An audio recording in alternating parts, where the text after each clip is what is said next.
윤석열 대통령 긍정평가가 상승했습니다. 최진봉 교수님. 네. 여론조사가 나왔죠? 예, 그렇습니다. 여론조사 기관 리얼미터가 미디어 트리뷴 의뢰로 지난 15일부터 19일까지 전국 만 18세 이상 남녀 2,504명을 대상으로 조사를 했고요.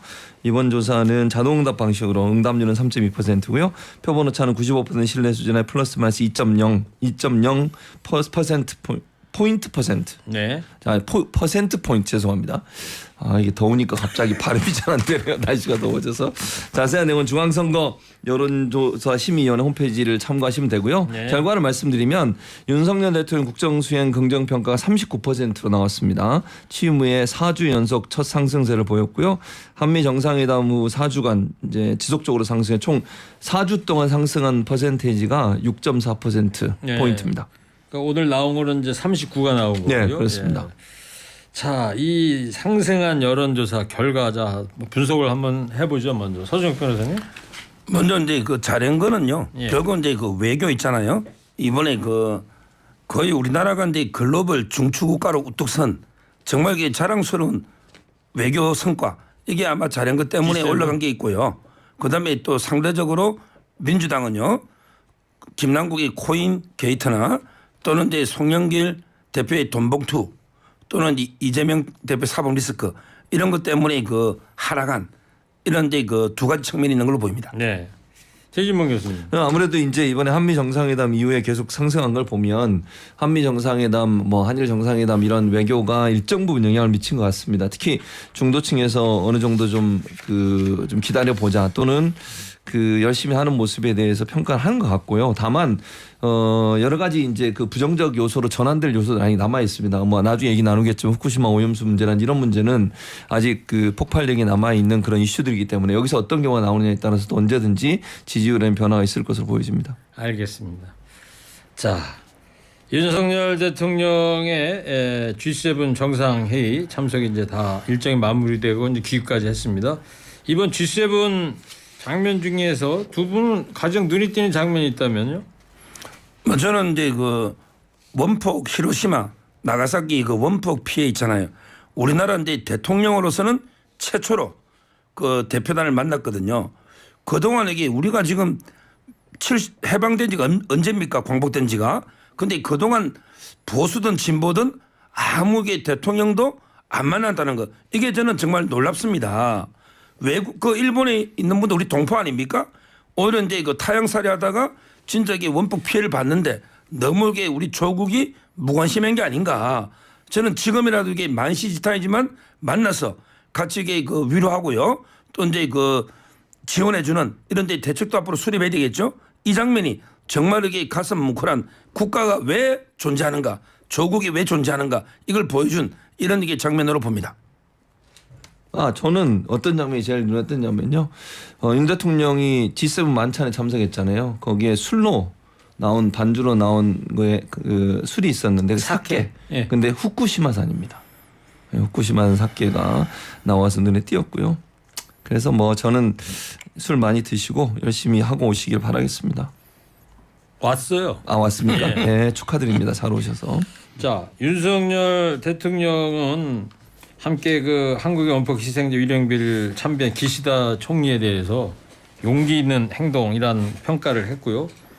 근데 기시다 총리가 이 묵념은 했지만 우리나라 희생자에 대한 별도 코멘터리는 없었던 거 아닙니까? 네, 별 얘기는 없었어요. 5분 정도 걸렸나요? 두 분이 같이 이제 참배하고 두 분이 회의를 했죠. 그리고 참배하고 언론 앞에서 아무런 뭐 제3자 변제한 문제도 그렇고 우리나라 원폭 피해자에 대해서 유감을 표현하는 이런 발언들은 전혀 없었어요. 그래서 그런 부분들은 사실은 이제 우리 국민들 입장에서는 기시다가 언제든 한 번은 국민들에 대한 사과, 우리나라를 침략했던 그 일본의 만행에 대한 사과, 그리고 피해를 당한 분들의 제대로 보상하지 않은 부분에 대한 사과, 이런 부분들이 있을 거라고 기대를 했는데 전혀 그것이 없어서 저는 문제라고 보여지고요. 네. 후쿠시마가 아니죠. 이 히로시마 원폭 피해자 같은 경우에는 기본적으로 저는 이렇게 생각해요. 그 원폭 피해자 앞에서 기시다가 윤석열 대통령과 함께 참배한 것이 여러 가지 의미를 저는 담고 있다고 보거든요. 단순히 그냥 우리나라의 제1교포 희생자들에 대한 위령탑에 대한 어떤 참배이기도 하지만 미국에 대한 피해자라는 코스프레도 저는 한다고 봐요. 기시다 입장에서는. 네, 일본이 그렇죠. 일본 입장에서 자기들이 원자탄 맞아가지고 이렇게 희생당했다. 근데 그중에 한국 분도 계셨다. 이런 얘기 아니겠습니까? 근데 사실은 본인들이 했던 행동을 생각해야죠. 전쟁을 일으켜가지고 전 세계를 얼마나 어려움에 빠뜨려 놨습니까? 그래서 그 전쟁을 막기 위해서 미국이 불가피하게 원자탄을 투하할 수밖에 없는 상황이었는데 그거에 대해서 과연 그러면 군국주의를 상징하는 우리나라를 비롯한 침략했던 행위에 대해서 왜 반성 안 하느냐는 거예요. 마치 피해자 코스프레 하는 것도 대단히 부적절하다고 생각합니다. 네. 그리고 또 윤석열 대통령이 기시다 총리에게 지난 방한 때 기시다 총리가 한국 피해자들이 슬픈 경험을 한 것을 가슴 아프게 생각한다. 이런 얘기를 했었지 않습니까? 이거에 대해서 한국 국민, 우리나라 사람들이 큰 반향을 불러일으켰다. 이런 평가를 내렸는데요. 서정욱 변호사님. 그렇죠. 이것 때문에 이제 기시다 총리가 일본에서는 그 일부 거구파도 있잖아요. 일본에 이쪽에서는 이게 공격도 많이 당했습니다. 왜 한국에 가서 가슴 아프게 생각하느냐 이런 식으로 그 사과 발언하느냐 이런 이제 그 비난도 많이 받았죠. 기시다 총리가. 그래도 저는 뭐 개인적인 의견이었지만 가슴 아프게 생각한다는 것은 상당히 진전된 발언이고요. 네. 용기 있는 발언이었다. 이렇게 보고 그걸 이제 윤석열 대통령이 지적한 거죠. 기시다 총리가 용기 있게 사과 발언했다. 이렇게 말한 겁니다. 네. 근데 그거는 저는 큰 반향을 일으켰다, 불러일으켰다, 뭘 일으켰죠? 저는 거긴 동의 못 하겠어요. 뭐 윤석열 대통령께서 기시다 총리의 그런 발언에서 본인이 감동하셨을 수는 서정욱 있겠죠. 변호사는 서정욱 변호사는 했는지 모르겠는데 한국 국민에게 이건 전체를 얘기하는 거잖아요. 이건 확인되지 않은 정보예요. 본인이 그렇게 생각하시고 느낌을 받으셨는지 주로 이제 느낌이라 이런 걸 중요시 하잖아요. 이번 정부는 그렇게 느끼시면 될지 모르겠지만 대통령 그렇게 생각할지 모르지만 그 개인적인 사과에 그친 부분에 대해서 많은 부분 비판이 있는 부분도 함께 얘기가 됐어야 한다고 생각합니다. 예. 자, 이번 G7에서 윤석열 대통령이 젤렌스키 우크라이나 대통령을 만났어요. 우크라이나 지원 규모에 변화가 있을 건지 어떻게들 전망하십니까? 최진봉 교수님? 일단 이 공식적으로 발표한 내용을 보면요. 비살상 무기만 지금 얘기가 되고 있어요. 지난번에 젤렌스키 대통령 부인 되시는 분이 또 우리 대통령실을 방문해 가지고 예. 그때도 얘기가 나왔었죠. 거의 비슷한 내용인데요. 정상회담 하고 나서 이제 지원 비살상 무기 이런 부분들을 좀 지원하겠다고 얘기를 했습니다. 그래서 지뢰 탐지기 같은 뭐 거. 예, 맞습니다. 그다음에 뭐 의료 관련된 부분. 그래서 그 정도에 머무를지 모르겠어요. 그러니까 왜냐하면 공식적으로 발표된 그겁니다. 그러니까 그 이상은 어떤 얘기가 왔는지를 알 수 없는 상황이고요. 저는 근데 분명한 사실은 이 지금 여기서 발표된 내용 외에 무슨 살상 무기라든지 무기, 그러니까 어떤 전쟁 무기 이런 부분들이 만약에 지원이 되는 것은 절대로 하면 안 된다. 그게 만약에 뭐 그런 일이 없길 바라고요. 근데 앞으로라도 그런 부분들에 대한 논의가 있었다고 하면 그런 부분들은 절대로 실행하면 안 된다 하는 부분들을 명확히 해야 될 거라고 생각합니다. 저는 이제 그 우리나라 헌법 5조 1호 1항이요. 우리는 국제 평화 유지에 노력하며 침략 전쟁을 부인한다. 이게 헌법입니다. 저는 지금 여기 푸틴이 러시아가 우크라이나를 침공한 것은 침략 전쟁이다. 이렇게 저는 확실하게 단정합니다. 이건 말도 안 되는 무력으로 현상을 타파하려는 침략 전쟁이에요. 이런 침략 전쟁 할 수 있는 가능성은 푸틴, 그다음에 시진핑이가 대만을 침공하는, 그다음에 북한의 김정은이가 핵으로 우리 남한을 위협하는 이런 게 세 가지 있다 보거든요. 이런 이게 무력으로 현상을 타파하려는 전체주의 독재 세력 앞에는 단호하게 대처해야 되고, 저는요 만약에 러시아가 이런 식으로 이게 노약자 어린이까지 이게 민간인을 대량 학살하거나 만약에 그 앞으로 이게 중대한 국제법을 어기거나 이런 경우에 이게 단호하게 우리가 무력까지 이게 살상 무기까지 포함해서 지원해야 된다 봐요. 우리 6.25 때 16개 나라가 목숨 걸고 무력 지원 안 했으면 지금 대한민국 있습니까? 우리 대한민국은 받은 만큼 국제사회에 돌려주는 은혜를 아는 이런 이게 나라입니다. 비살상뿐만 아니라 무력도 지원을 해야 된다. 그럼 이게 6.25 때 16개 나라가 비살상만 우리 지원했습니까? 러시아 뭐 경제 그 겁낼 필요 없어요. 오히려 이게 일본하고 경제협력이 러시아보다 훨씬 더 중요합니다. 따라서 저는 그 눈치 볼 필요 없이 단호하게 지금 여기 전 세계 몇십 개 나라가 우크라이나를 지원합니까? 우리 윤석열 정부 입장에서도 비살상 무기 지원으로 가는 거 아닙니까? 아니 근데 대량으로 민간인 학살이 있거나 또는 국제법 중대하게 어길 때는 살상 무기까지 검토할 수 있다. 이게 대통령 발언이었어요. 예, 예. 그러니까 대통령 그러니까 지금 서정욱 변호사 말을 들어보면 대통령 발언이 그러고 뭐 헌법에 그러니까 저는 거기엔 동의해요. 제가 무슨 말이냐면 무력으로 단날 침략한 것에서 반대하고 거기서 적극적으로 우리가 대응해야 된다는 건 동의. 그러나 우리가 살상 무기를 지원하는 문제는 다른 차원의 문제예요. 지금 현재 서방 세계가 우크라이나를 지원하는 문제는 유엔군이나 이런 협력으로 가는 게 아니에요. 그냥 개별적으로 국가들이 자기들 원하는 부분에 의해서 지원을 하는 거죠. 그러니까 예를 들면 우리나라 같은 경우 한국 전쟁 같은 경우에는요 유엔군이 파견이 된 거예요. 연합군으로. 만약에 유엔이 결의를 해가지고 전 세계가 함께 그러면 러시아에 대해서 전쟁을 선포하고 한다. 그럼 우리도 그건 검토할 수 있겠죠. 근데 지금 상황에서 우리가 무력 사용이나 아니면 뭐 군인이나 아니면 뭐 살상 무기를 지원하는 걸 고려하는 건 절대로 안 된다. 저는 그렇게 보고요. 네. 국회 비준을 반드시 받아야 되고요. 그런 상황에서 본다고 하면 국민적 동의가 없는 상태에서 무력이나 살상 무기를 지원하는 것 자체는 안 된다. 우리가 무슨 뭐 비살상 무기 인도주의 차원에서 할 수 있죠. 또는 뭐 우크라이나는 뭐 병원 지원이나 이런 것도 충분히 할 수 있다고 봐요. 그런 부분들에서 반대하지 않지만 살상 무기를 준다거나 아니면 지원하는 문제는 심각한 외교적 문제까지 불러올 수 있고 아직까지는 유엔 전체 유엔군으로 결성이 안 돼 있기 때문에 그건 자체적으로 나라들마다 판단할 수 있는 영역이라고 생각합니다. 이것도 한번 짚어볼게요. 국민의힘 윤상현 의원이 윤석열 대통령 행보를 두고 한국도 심리적 G8 국가다 이런 주장을 해서 화제인데 자, 이 발언에 대해 어떻게 보세요? 뭐 저는 G8이 아니고요. 이미 G7보다 우리가 이게 더 뛰어난 분야가 많아요. G7 국가보다도 더 앞서 나간 분야가 우리가 저는 무기만 해도 그렇습니다. 지금 우리는 이게 끊임없이 북한과 대치하면서 무기를 업그레이드하고 생산했잖아요. 그런데 오히려 영국이나 프랑스, 독일 다 합쳐도 이게 지상전 육군끼리 싸우면 우리한테 어렵다는 거죠. 그만큼 이게 우리가 저는 많이 이미 발전해 있고요. 경제적으로도 이게 우리가 결코 뒤지지 않다 봅니다. 따라서 저는 심리적 G8이 아니라 이미 G7 안에도 이게 들어간 게 아닌가 이렇게 보고 있어요. G8 그래야 되나? 자꾸 애인 G8이라고요? 자, 봉 교수님 네, 듣고 있는 봉 교수 표정이 아주 아리송합니다. 어떻게 생각하세요? 느낌이라고요, 느낌. 그놈의 느낌을 왜 그렇게 자주 쓰느냐 이 정부는요. 뭔 느낌을 이렇게 좋아하는지 모르겠어요. 아니 그러니까 실제적으로 성과가 없으면 느끼면 된다. 실질적으로 그렇다. 이게 말이 되는 얘기입니까? G8이고 G7이고 아니 예를 들어서 우리나라가 세계 10의 경제 대국으로서 G8에 있는 나라보다 뛰어난 부분이 있어요. 저는 그걸 부인하지 않아요. 근데 G8에 들어가지 않았는데 들어간 것처럼 느낀다. 이건 말이 웃기잖아요. 지금 자기 스스로 위안을 얻는 겁니까? 아니 미국이 분명히 밝혔잖아요. 그거 논의하지도 않았다고. 그리고 뭐 물론 일본은 그거 인정하지 않고 있지만요. G7 중에 우리나라 가입을 제일 반대하는 나라가 일본이라고 지금 다 많은 사람들이 이렇게 인식하고 있어요. 그렇게 친하게 지내려고 하고 사케도 먹고 뭐 후쿠시마산 사케도 드시고 이러는데 G8은커녕 우리 못 들어오게 하려고 방해하는 데가 일본이라고 알려지고 있다고요. 근데 뭘 그렇게 느낌으로 우리가 들어갔다고 얘기를 합니까? 안 들어간 거 안 들어가고 들어간 거 들어간 거지. 뭘 이렇게 느낌을 좋아해요. 느낌은 다 다를 수 있는 건 사람마다. 자, 그리고 이번 G7 회의 참석 이후에 우리가 중국과 러시아한테 지나치게 적을 두는 거 아니냐 이런 경계의 목소리도 나오고 있는데 이 부분은 어떻게 보세요? 우리가 이제 역사를 보면 적하고 친구를 구별을 잘못해가 망하는 게 한두 번이 아니에요. 지금 이게 가장 이상적인 건 다 잘 지내면 좋죠. 그런데 모든 사람의 친구는 누구의 친구도 아닙니다.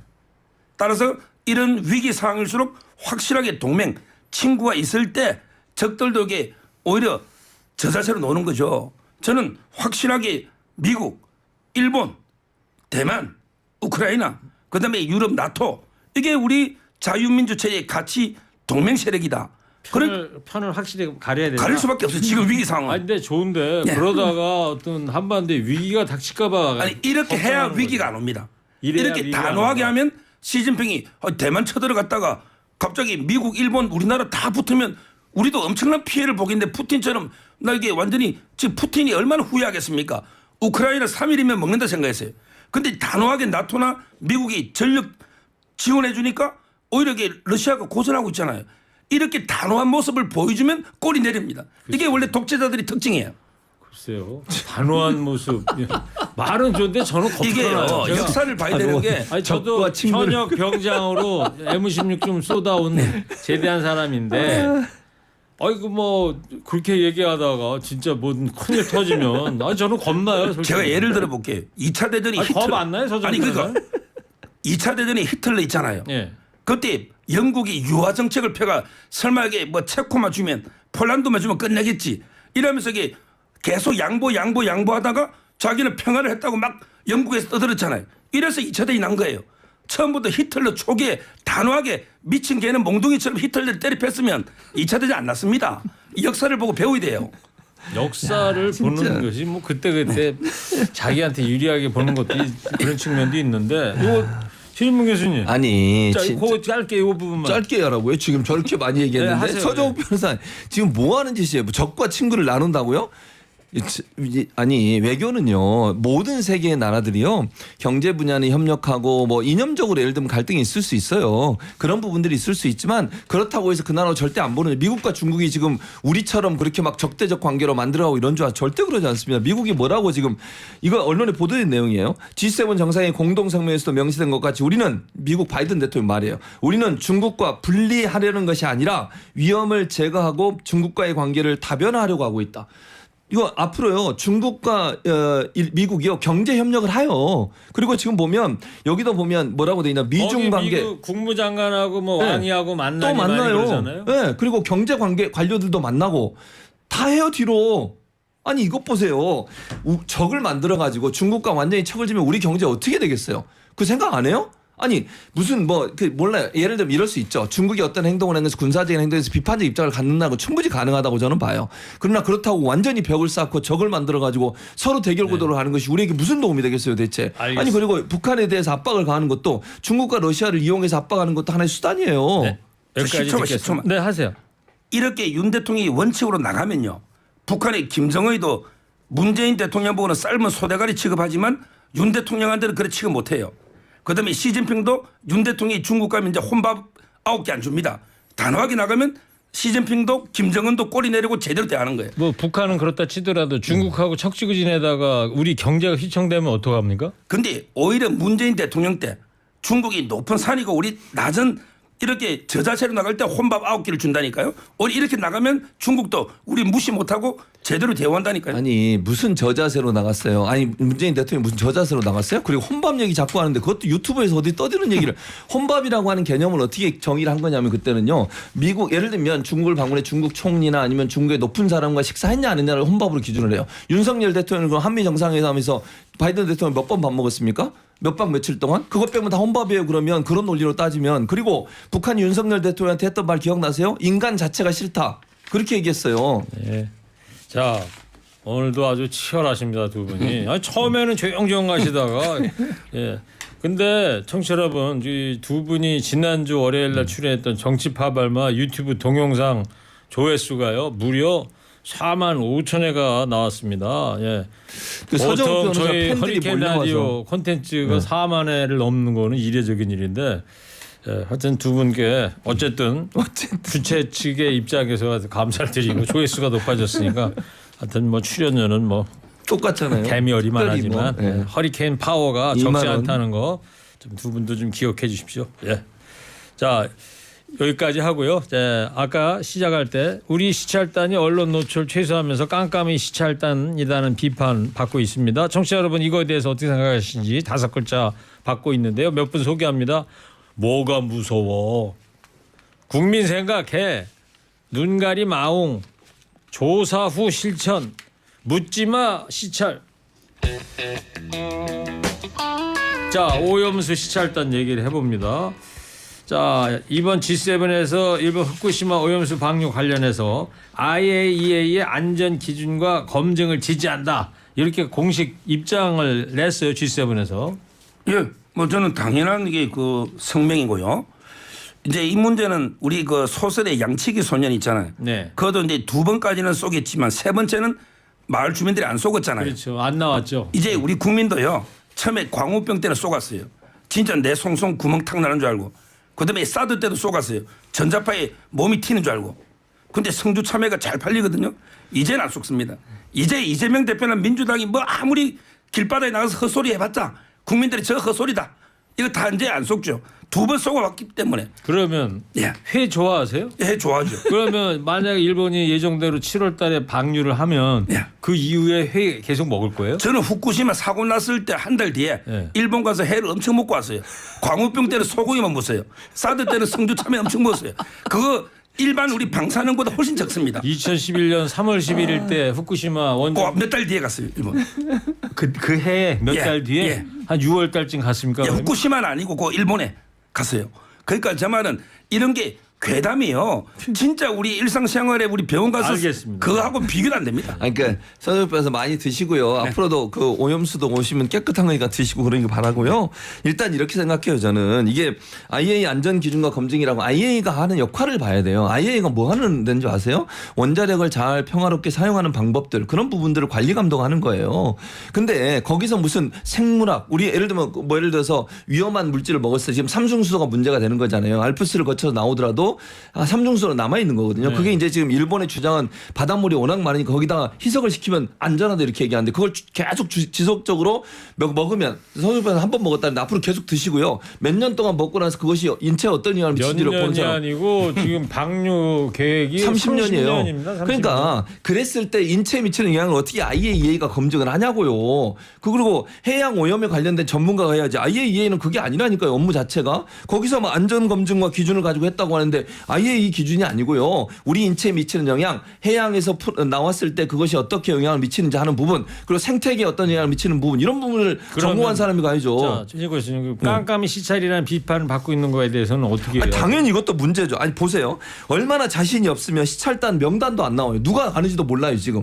시찰단이 누군지도 모르고 단장 이름만 나오고 단장 이름만 나왔고요. 언론에도 공개를 안 해요. 인천공항에 출국하면서 기자들한테 우리 시찰단 가니까 취재하러 나오라 해놓고 가봤더니 단장 혼자 있어요. 유국희 단장. 네, 유국희 단장이랑 혼자 있고 나머지 단원들은 어디로 갔는지 어디로 갔어요? 모르겠어요. 다른 비행기를 타고 갔는지 뭐 어떻게 혹시 모르겠어요. 알아요, 서정 변호사 어디로 갔는지? 아니 그 그 시찰단 비공개 지금 이게 시찰단. 명단을 또 공개하면 그 얼마나 개인적으로 뭐 개딸들처럼 계속 공격할 수도 있는 거고요. 거기서 개딸이 왜 나옵니까? 아니 계속 그 반대파들이 이게 막 공격을 하거든 인신 공격을 예. 명단 알면 그런 것도 이게 있는 거고요. 저는 자꾸 이게 뭐 검정단이나 시찰단 이런 가지고 하는데 실제 가서는 이게 많은 검증 역할도 합니다. 일본하고 이게 토론도 하고 둘러보고 질문도 하고요. 우리가 또 이런 기회가 있고 무엇보다 이게 또 국제기구도 있고 IAEA나 그다음에 그 미국이나 호주, 중국 다 이게 관심을 가진 이해나라입니다. 아니 따라서 이게 아무리 뭐 비판을 받는다고 쳐도 그렇지 모든 국민이 원하는 건 투명한 일정, 투명한 시찰, 검증이 아니고 시찰이라 하더라도 투명하게 좀 이름도 공개해주고 그러길 바라는 거 아니겠어요? 그러니까 그러면 이게 또 부당한 그러니까 위원들이 예. 좀 이게 부담감을 느낄 수 있으니까 아마 공개 안 한 걸로 보이는데 저는 일본이니까 이 정도 하는 겁니다. 지금 제가 알기로 이게 러시아 체르노빌 사고 나고 이게 오염수나 중국에요. 산동성부터 이게 원자 몰래 방출하는 수 훨씬 많아요. 몰래 방출되는 일본이니까 이게 막 떠들썩하게 검증도 하고 나라 모이고 시찰하고 방출을 하죠.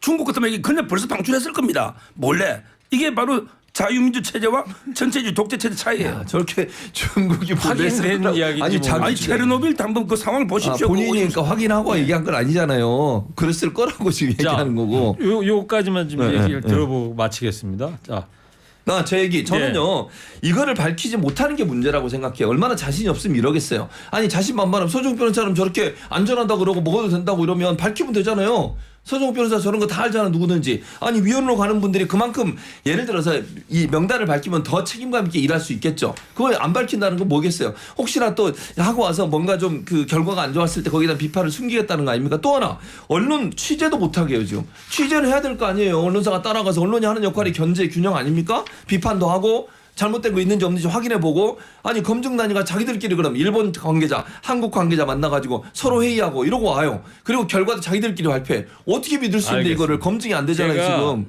서정 변호사한테 요거 하나만 좀 질문을 드려볼게요.